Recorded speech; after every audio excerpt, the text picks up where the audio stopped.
Hello viewers, আসসালামু আলাইকুম। Welcome back to my channel Reshmi's cooking recipes.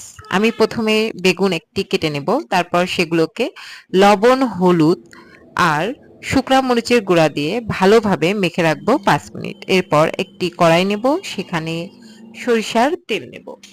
পরিমাণ মতো সরিষার তেল যখন গরম হয়ে আসবে, তখন গরম অবস্থায় আমি একটি করে বেগুন কড়াইয়ে ঢেলে দেব।